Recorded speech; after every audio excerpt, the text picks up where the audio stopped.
ಎಲ್ಲರಿಗೂ ನಮಸ್ಕಾರ. ನಾನು ಮನೋಜ್ ಪಾಶ್ಚಾತ್ಯ. ನಾನು ಗೌರಮ್ಮ ಪೂಜೇರಿ. ಎಲ್ಲರಿಗೂ ಎವಿಕೆ ವಾರ್ತೆಗಳಿಗೆ ಸ್ವಾಗತ. ಇದು ಆದರ್ಶ ವಿದ್ಯಾಲಯ ಕನಗಾಂವ್ ಶಾಲೆಯ ವಾರ್ತಾ ಪ್ರಸಾರ. ಈಗ ಮುಖ್ಯಾಂಶಗಳು. ಆದರ್ಶ ವಿದ್ಯಾಲಯ ಶಾಲೆಯಲ್ಲಿ ನಡೆಯಿತು ಶಾಲಾ ಸಂಸತ್ತಿನ ಚುನಾವಣೆ. ತಪ್ಪುತ್ತಾ ಈ ಬಾರಿ ವಿದ್ಯಾರ್ಥಿಗಳ ಭವನೆ.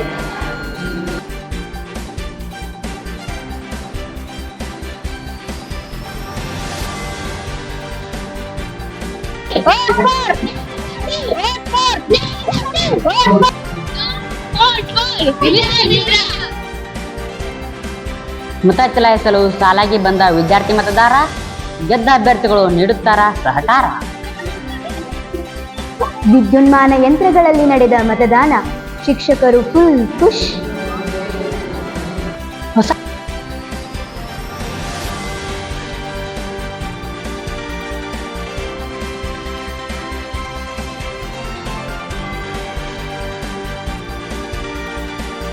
ಹೊಸ ಭರವಸೆಗಾಗಿ ಮತ ಚಲಾಯಿಸಿದ ವಿದ್ಯಾರ್ಥಿಗಳು.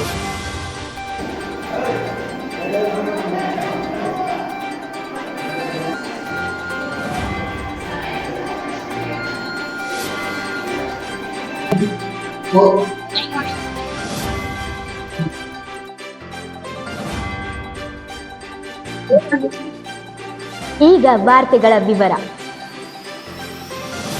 ವೀಕ್ಷಕರೇ, ಪ್ರಜೆಗಳಿಂದ ಪ್ರಜೆಗಳಿಗಾಗಿ ಪ್ರಜೆಗಳಿಗೋಸ್ಕರ ಇರುವ ಸರ್ಕಾರವೇ ನಮ್ಮ ಪ್ರಜಾಪ್ರಭುತ್ವ ಸರ್ಕಾರ. ಒಂದು ದೇಶದ ಏಳಿಗೆಯಲ್ಲಿ ಪ್ರಜಾಪ್ರಭುತ್ವ ಬಹಳ ಸಹಕಾರಿ. ಅಂತಹ ಪ್ರಜಾಪ್ರಭುತ್ವದ ತಳಹದಿಯ ಮೇಲೆ ಇಂದು ಸರ್ಕಾರಿ ಆದರ್ಶ ವಿದ್ಯಾಲಯ ಕಣ್ಗಾಂವ್ ಶಾಲೆಯಲ್ಲಿ ಶಾಲಾ ಸಂಸತ್ತಿನ ಚುನಾವಣೆಗಳು ನಡೆದವು. ಜ್ಞಾನಶಕ್ತಿ ಹಾಗೂ ವಿದ್ಯಾರ್ಥಿ ಮಿತ್ರ ಪಕ್ಷಗಳು ಚುನಾವಣಾ ಪ್ರಚಾರದಲ್ಲಿ ಜಿದ್ದಾಜಿದ್ದಿನಿಂದ ತೊಡಗಿಕೊಂಡು ಮತದಾರರನ್ನು ಸೆಳೆಯಲು ವಿವಿಧ ಕಸರತ್ತು ನಡೆಸಿದರು.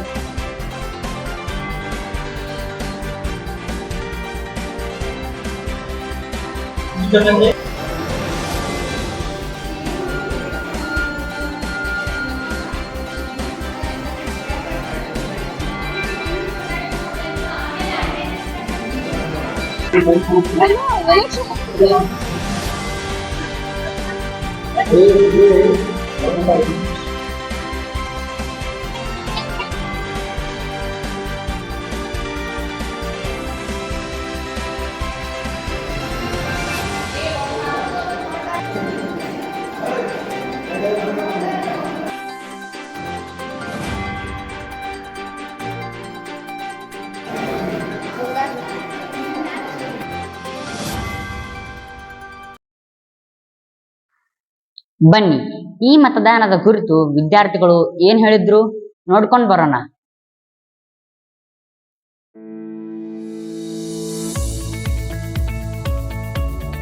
Today on 20th June, our school conducts a parliament. There are two parties of the parliament. One is Dhyana Shakti and another one is Vidyarthi Mitra. Both the parties have a strong competition and are strong candidates. From each class, there are totally 6 members. The strong competition is going on. ನಮ್ ಶಾಲೆ ಒಳಗ 2 ಪಕ್ಷ ಅದಾವ. ಒಂದ್ ವಿದ್ಯಾರ್ಥಿ ಮಿತ್ರ ಹಾಗೂ ಒಂದು ಜ್ಞಾನ ಶಕ್ತಿ ಪಾರ್ಟಿ. 2 ಪಾರ್ಟಿ ಚಲೋ ಅದಾವ. ಬಟ್ ನಮ್ ಸಮಸ್ಯೆಗಳ ಪರಿಹಾರ ಯಾವ್ದು ಪಾರ್ಟಿ ಮಾಡ್ತೈತಲ್ಲ ಅದಕ್ಕೆ ನಮ್ ವೋಟ್ ಇರ್ತೈತಿ. ನಾನ ವಿದ್ಯಾರ್ಥಿ ಮಿತ್ರ ಪಾರ್ಟಿಯಿಂದ ಅದೇನಿ. ವೋಟ್ ಫಾರ್ ಜ್ಞಾನ ಶಕ್ತಿ. ಯಾವ್ದು ಚಲೋ ಅನ್ಸೈತಿ ಅದಕ್ಕೆ ವೋಟ್ ಮಾಡಿ. Thank you. ಈ ಸಲ ಯಾವ ಪಕ್ಷ ಗೆದ್ರು ನಡೀತೈತಿ. 2 ಟೀಮ್ ಸ್ಟ್ರಾಂಗ್ ಅದಾವು. ಆದ್ರ ಒಂದ್ ಪಕ್ಷ ಮಾತ್ರ ಗೆಲ್ತೈತಿ. ನಮಗ ಅವ್ರು ಗೆದ್ದಕ್ಕೆ ಏನಾಗ್ಬೇಕಂದ್ರ ನಾವ್ ಫಸ್ಟ್ ಎಲ್ಲಾ ಕ್ಲೀನ್ ಇಟ್ಕೋಬೇಕೆಲ್ಲ. ನಮ್ ಸ್ಕೂಲ್ ಎಲ್ಲಾ ಕ್ಲೀನ್ ಇಟ್ಕೋಬೇಕು. ಆಮೇಲೆ ಬಸ್ಸಿನ ಪ್ರಾಬ್ಲಮ್ ಚೂರ್ ಐತಿ, ಅದನ್ನ ಬಗೆಹರಿಸ್ಬೇಕು. ಆಮೇಲೆ ನೀರಿನ ಪ್ರಾಬ್ಲಮ್ ಎಲ್ಲಾ ಚಲೋ ಮಾಡ್ಬೇಕು. ಇಷ್ಟ ನಾ ಹೇಳೋದ.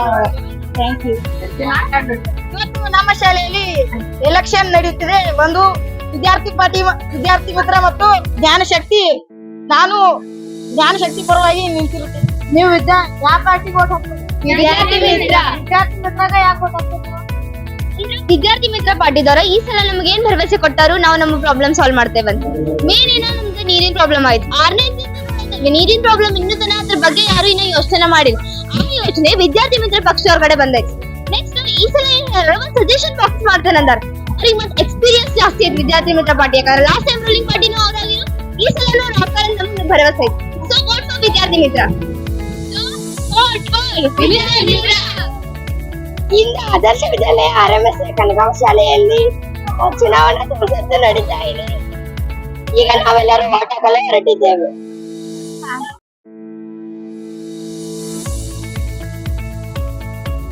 ಇವತ್ತು ನಮ್ಮ ಶಾಲೆಯಲ್ಲಿ ಸ್ಕೂಲ್ ಪಾರ್ಲಿಮೆಂಟ್ ಎಲೆಕ್ಷನ್ ನಡೆಯುತ್ತಿದೆ ಮತ್ತು ಈ ಎರಡು ಪಾರ್ಟಿಗಳು ನಿಂತಿದ್ದಾವೆ, ವಿದ್ಯಾರ್ಥಿ ಮಿತ್ರ ಹಾಗೂ ಜ್ಞಾನ ಶಕ್ತಿ. ನಮಗೂ ಇಲ್ಲಿ ಕುತೂಹಲ ಇದೆ, ಯಾವ ಪಾರ್ಟಿ ಗೆಲ್ಲುತ್ತದೆ ಅಂತ ನೋಡೋಣ. ಯಾವ ಪಾರ್ಟಿ ಗೆಲ್ಲುತ್ತೆ? ನಾನು ಇಲ್ಲಿ ಸ್ಕೌಟ್ ಮೆಂಬರ್ ಆಗಿ ಮತದಾರರನ್ನು ಡಿಸ್ಪ್ಲೇ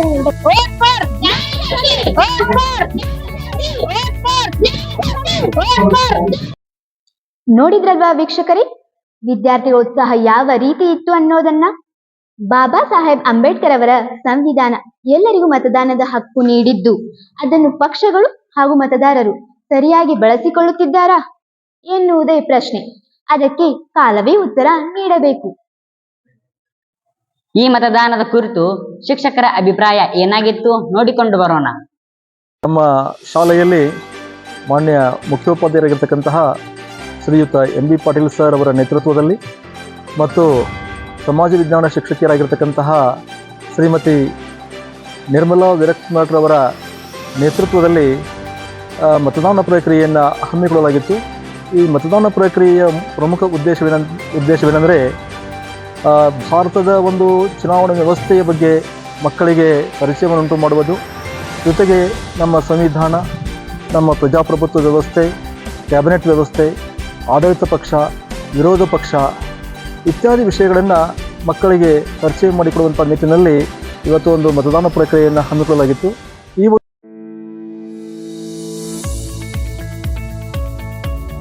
ಎಲ್ರಿಗೂ ನಮಸ್ಕಾರ. 2026-27ನೇ ಸಾಲಿನ ಶಾಲಾ ಸಂಸತ್ ಚುನಾವಣೆ ಸರ್ಕಾರಿ ಆದರ್ಶ ವಿದ್ಯಾಲಯದಲ್ಲಿ ಬಹಳಷ್ಟು ಶಿಸ್ತುಬದ್ಧವಾಗಿ ಪಕ್ಷಪಾತವಾಗಿ ಮಕ್ಕಳಿಗೆ EVM ಮಷಿನ್ ವೋಟ್ ಮೂಲಕ ಮಕ್ಕಳಿಗೆ ಮತದಾನ ಪದ್ಧತಿಯನ್ನ ಪರಿಚಯಿಸಿಕೊಡಲಾಗ್ತದೆ. ಎಲ್ಲ ಮಕ್ಕಳು ಅತ್ಯಂತ ಈ ಒಂದು ಚುನಾವಣೆಯಲ್ಲಿ ಪಾಲ್ಗೊಳ್ತಾ ಇದ್ದಾರೆ. ಇದು ನಮ್ಮ ದೇಶದ ಒಂದು ಮುನ್ನೋಟವನ್ನ ಈ ನಮ್ಮ ಶಾಲಾ ಸಂಸತ್ ಚುನಾವಣೆ ತೋರಿಸಿಕೊಡುತ್ತದೆ. ಇದೇ ರೀತಿ ಎಲ್ಲ ಮಕ್ಕಳಿಗೆ ಒಂದು ಮತದಾನದ ಒಂದು ಪರಿಚಯ ಈ ಮೂಲಕ ಮಾಡಿಕೊಡಲಾಗುತ್ತದೆ. ಧನ್ಯವಾದ. 2026-27ನೇ ಸಾಲಿನ ಒಂದು ಶಾಲಾ ಸಂಸತ್ ಚುನಾವಣೆ ಬಹಳ ಅಚ್ಚುಕಟ್ಟಾಗಿ ನಡೆಯಿತು. ಈ ಚುನಾವಣೆಯಿಂದ ಮಕ್ಕಳಿಗೆ ಪಾರ್ಲಿಮೆಂಟ್ ಚುನಾವಣೆ ಹಾಗೂ MLA ಎಲೆಕ್ಷನ್ಗಳು ಯಾವ ರೀತಿ ನಡೀತಾವ ಅನ್ನೋದು ಈಗ ಅವರಿಗೆ ಮೂಡಿ ಬಂತು. ಅವರಿಗೆ ಮಕ್ಕಳ ಪಾರ್ಲಿಮೆಂಟ್ನ ಈ ಚುನಾವಣೆ ಭವಿಷ್ಯದ ನಾಗರಿಕರಾಗಬಹುದಂಥ ಮಕ್ಕಳಲ್ಲಿ ಚುನಾವಣೆಯ ಕಲ್ಪನೆಯನ್ನು ಮೂಡಿಸುವಂಥದ್ದಾಗಿತ್ತು. ಅಕ್ಕ, ಈ ಸಾಲಿನ ಚುನಾವಣೆಯನ್ನು ಭರ್ಜರಿಯಾಗಿ ನಡೀತು. ಜ್ಞಾನಶಕ್ತಿ, ವಿದ್ಯಾರ್ಥಿ ಮಿತ್ರ ಪಕ್ಷಗಳು ಪ್ರಬಲ ಪೈಪೋಟು ಕೊಟ್ಟವು ಅನ್ನಿಸ್ತು. ಆದ್ರ ಎಲ್ಲರಿಗೂ ಕುತೂಹಲವಿದೆ, ಯಾವ ಪಕ್ಷ ಚುನಾವಣೆಯಲ್ಲಿ ಗೆಲ್ತು, ಯಾವ ಪಕ್ಷ ಅಧಿಕಾರ ಹಿಡಿತು. ಬ್ರದರ್, ನಮ್ಮ ಆದರ್ಶ ಶಾಲೆಯ ಚುನಾವಣೆಯ ಇತಿಹಾಸದಲ್ಲಿ ಒಂದು ಅಪರೂಪದ ಫಲಿತಾಂಶ ಬಂದಿದೆ ಎಂದು ಕಂಡು ಕೇಳಿದ ಮಾಹಿತಿ ಈಗ ನಿಮ್ಮ ಮುಂದೆ ಹೇಳಲಿದ್ದೇನೆ. ವೀಕ್ಷಕರೇ, ಒಟ್ಟು 54 ಮತಕ್ಷೇತ್ರಗಳ ಪೈಕಿ ಜ್ಞಾನಶಕ್ತಿ ಪಡೆದುಕೊಂಡ ಸ್ಥಾನಗಳೆಷ್ಟು, ವಿದ್ಯಾರ್ಥಿ ಮಿತ್ರ ಎಷ್ಟು ಸ್ಥಾನಗಳನ್ನು ತನ್ನ ಒಡಲಿಗೆ ಹಾಕಿಕೊಂಡಿತು ಎನ್ನುವ ಮಾಹಿತಿ ಬೇಕಾ? ಹಾಗಿದ್ರೆ ವೀಕ್ಷಿಸಿ ಒಂದು ಸಣ್ಣ ಬ್ರೇಕ್ನ ನಂತರ.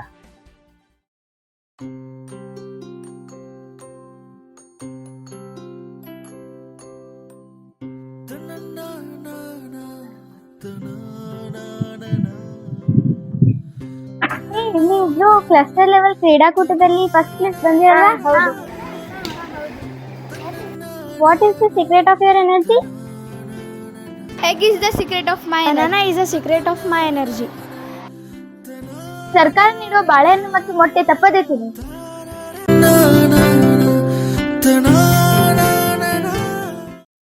ಮತ್ತೆ ವಾರ್ತೆಗಳಿಗೆ ಸ್ವಾಗತ. ವೀಕ್ಷಕರೇ, ನೀವೆಲ್ಲ ಕುತೂಹಲದಿಂದ ಕಾಯುತ್ತಿದ್ದ ಚುನಾವಣಾ ಫಲಿತಾಂಶ ಬಂದಿದೆ. ಹೇಳ್ತೀನಿ ಕೇಳಿ. ಇದೇ ಮೊದಲ ಬಾರಿಗೆ ಸರಕಾರಿ ಆದರ್ಶ ವಿದ್ಯಾಲಯ ಕನಗಾಂವ್ ಶಾಲೆಯ ಚುನಾವಣಾ ಇತಿಹಾಸದಲ್ಲಿ ಯಾವ ಪಕ್ಷವು ಬಹುಮತವನ್ನು ಪಡೆದುಕೊಂಡಿಲ್ಲ. ಅಂದರೆ ಎರಡೂ ಪಕ್ಷಗಳು ಸಮಾನವಾದ ಸ್ಥಾನಗಳನ್ನು ಪಡೆದುಕೊಂಡಿವೆ. 27 ಸ್ಥಾನಗಳನ್ನು ಜ್ಞಾನಶಕ್ತಿ ಪಕ್ಷವು ಪಡೆದುಕೊಂಡಿದ್ದರೆ ಇನ್ನುಳಿದ 27 ಸ್ಥಾನಗಳನ್ನು ನಮ್ಮ ವಿದ್ಯಾರ್ಥಿ ಮಿತ್ರ ಪಕ್ಷವು ಪಡೆದುಕೊಂಡಿದೆ. ಅಂದರೆ ಇದು ಅಪರೂಪದಲ್ಲಿ ಅಪರೂಪದ ಘಟನೆ. ಕಳೆದ ಬಾರಿ ವಿದ್ಯಾರ್ಥಿ ಮಿತ್ರ ಪಕ್ಷ ಅಧಿಕಾರ ಹಿಡಿದಿದ್ದರು. ಈ ಬಾರಿ ಗೆಲುವು ಸಾಧಿಸಲು ವಿಫಲವಾಗಿದೆ. ಕಳೆದ ಬಾರಿ ಸ್ವತಂತ್ರ ಜ್ಞಾನಶಕ್ತಿ ಪಕ್ಷವು ಈ ಬಾರಿ ಪ್ರಬಲ ಪೈಪೋಟಿ ನೀಡಿದ್ದರು. ಸರ್ಕಾರ ರಚಿಸಲು ಬೇಕಾದ ಬಹುಮತ ಅದಕ್ಕೂ ದಕ್ಕಿಲ್ಲ. ಅಂದರೆ ಇದರ ಅರ್ಥ ಸರ್ಕಾರಿ ಆದರ್ಶ ವಿದ್ಯಾಲಯ ಕಣ್ಗಾಂವ್ ಶಾಲೆಯಲ್ಲಿ ಪ್ರಪ್ರಥಮ ಬಾರಿಗೆ ಸಮ್ಮಿಶ್ರ ಸರ್ಕಾರ ರಚನೆಗೊಂಡಿದೆ. ಹೌದು ವೀಕ್ಷಕರೇ, ಮೊದಲ ಬಾರಿಗೆ ನಮ್ಮ ಶಾಲೆಯಲ್ಲಿ ಸಮ್ಮಿಶ್ರ ಸರ್ಕಾರವು ರಚನೆಗೊಂಡಿದೆ. ವಿದ್ಯಾರ್ಥಿ ಮತದಾರರು ಇಲ್ಲಿ ಜಾಣತನದಿಂದ ಮತವನ್ನು ಚಲಾಯಿಸಿ ಪಕ್ಷಗಳಿಗೆ ಅಗ್ನಿ ಪರೀಕ್ಷೆ ಒಡ್ಡಿದ್ದಾರೆ. ಆ ಅಗ್ನಿ ಪರೀಕ್ಷೆಯಲ್ಲಿ ಸಮ್ಮಿಶ್ರ ಸರ್ಕಾರವು ಸೋಲುತ್ತಾ ಅಥವಾ ಗೆಲುವು ಸಾಧಿಸುತ್ತಾ ಕಾದು ನೋಡಬೇಕು. ಹಾಗಾದರೆ ಮೊದಲಿಗೆ ಆಯಾ ವರ್ಗದ ಮತಕ್ಷೇತ್ರಗಳಲ್ಲಿ ಯಾರು ಯಾರು ಗೆಲುವು ಸಾಧಿಸಿದ್ದಾರೆ ಬನ್ನಿ ನೋಡಿಕೊಂಡು ಬರೋಣ.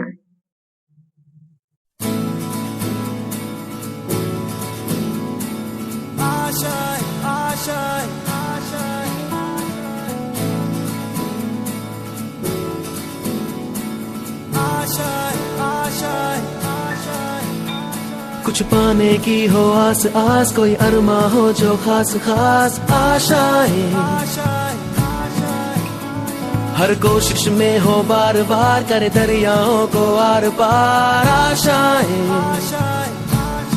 तूफानों को चीर के मंजिलों को छीन ले आशाएं, ले दिल की उम्मीदें हंसे दिल की, अब मुश्किल नहीं कुछ भी, नहीं कुछ भी,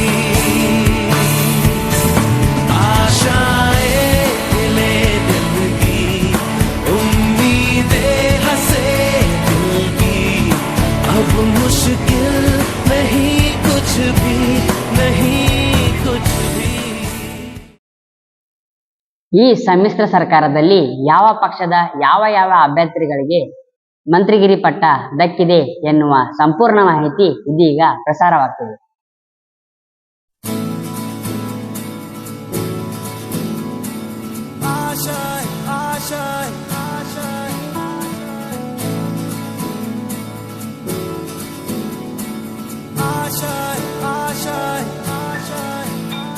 कुछ पाने की हो आस आस, कोई अरमा हो जो खास खास आशाएं, हर कोशिश में हो बार बार करे दरियाओं को आर पार आशाएं, तूफानों को चीर के मंजिलों को छीन ले आशाएं, ले दिल की उम्मीदें हंसे दिल की, अब मुश्किल नहीं कुछ भी, नहीं कुछ भी,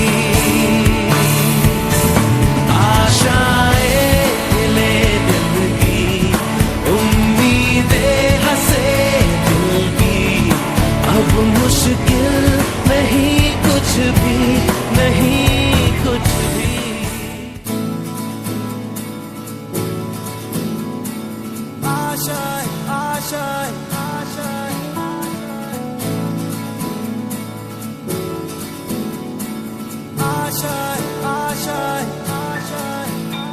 कुछ पाने की हो आस आस, कोई अरमा हो जो खास खास आशाएं,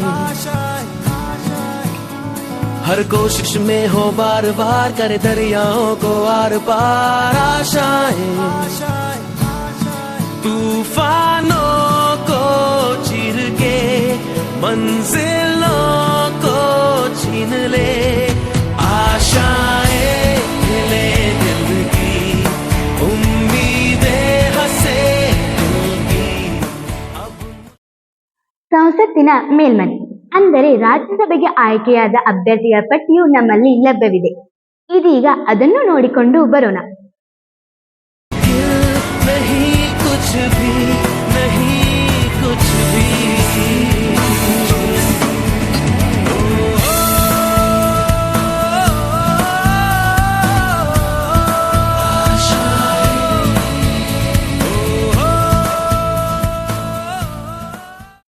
ನೋಡಿದ್ರಲ್ಲ ವೀಕ್ಷಕರೇ, ಇದು ಈ ವರ್ಷದ ಶಾಲಾ ಸಂಸತ್ತಿನ ಚುನಾವಣೆಯ ಸಂಪೂರ್ಣ ವಿವರವಾಗಿತ್ತು. ಸಮ್ಮಿಶ್ರ ಸರ್ಕಾರವೇನೋ ರಚನೆ ಆಯಿತು, ಆದರೆ ಅದರ ಮುಂದಿನ ಸವಾಲು ಎಂದರೆ ಎರಡೂ ಪಕ್ಷಗಳು ಹೊಂದಾಣಿಕೆ ಮಾಡಿಕೊಂಡು ವಿದ್ಯಾರ್ಥಿಗಳ ಸಮಸ್ಯೆಯನ್ನು ಬಗೆಹರಿಸುವುದು.